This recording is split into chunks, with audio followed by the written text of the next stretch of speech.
ஆக்கப்பூர்வமான நிகழ்வுகளை அலசி ஆராய் ஒரு களம். RDX திங்கள் முதல் சனிக்கிழமை வரை இரவு 7 மணிக்கு.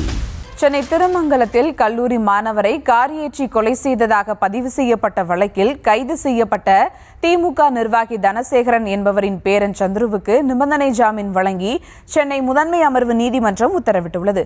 இதுகுறித்த கூடுதல் விவரங்களோடு இணைகிறார் செய்தியாளர் மதியழகன். வணக்கம் மதியழகன், விவரங்கள்.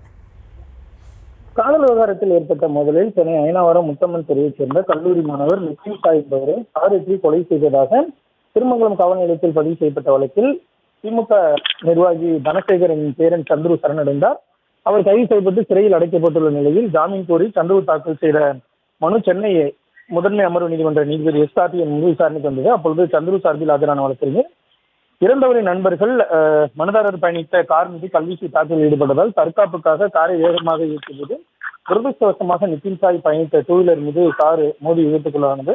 மனுதாரர் காரை ஓட்டவில்லை. வழக்கில் கைது செய்யப்பட்ட மற்றொரு குற்றம் சாட்டப்பட்ட நபருக்கு ஜாமீன் வழங்கப்பட்டுள்ளதாக வாதிட்டார். காவல்துறை தரப்பில் அவரது நண்பர்கள் இறந்தவர் சென்ற டூவீலரை காரில் துரத்தி சென்று மோதியதால் நிதின் சாய் இறந்துள்ளதாகவும் விசாரணை நிலுவையில் உள்ளதால் ஜாமீன் வழங்கக்கூடாது என ஆட்சியம் தெரிவிக்கப்பட்டது. இரு தரப்பு வாதங்களின் இந்த நீதிபதி மனுதாரரான கல்லூரி மாணவர் என்பதையும் ஏற்கனவே அவர் 41 நாட்கள் சிறையில் அடைக்கப்பட்டுள்ளார் என்பதையும் கருத்தில் கொண்டு அவருக்கு ஜாமீன் வழங்குவதாக தெரிவித்தார். 10,000 ரூபாய்க்கான சொந்த ஜாமீனும் அதே தொகைக்கான இருநபர் ஜாமீனும் செலுத்த வேண்டும் எனவும் மறு உத்தரவு வரும் வரை தினமும் காலை 10 மணிக்கு திருமங்கலம் காவல் நிலையத்தில் ஆஜராகி கையெழுத்திட வேண்டும், தலைமறைவாக கூடாது, சாட்சிகளை கலைக்கக்கூடாது என்றும் நீதிபதி நிபந்தனை விதித்துள்ளார். விவரங்களுக்கு நன்றி மதியழகன். ஆக்கப்பூர்வமான நிகழ்வுகளை அலசி ஆராய் ஒரு களம்.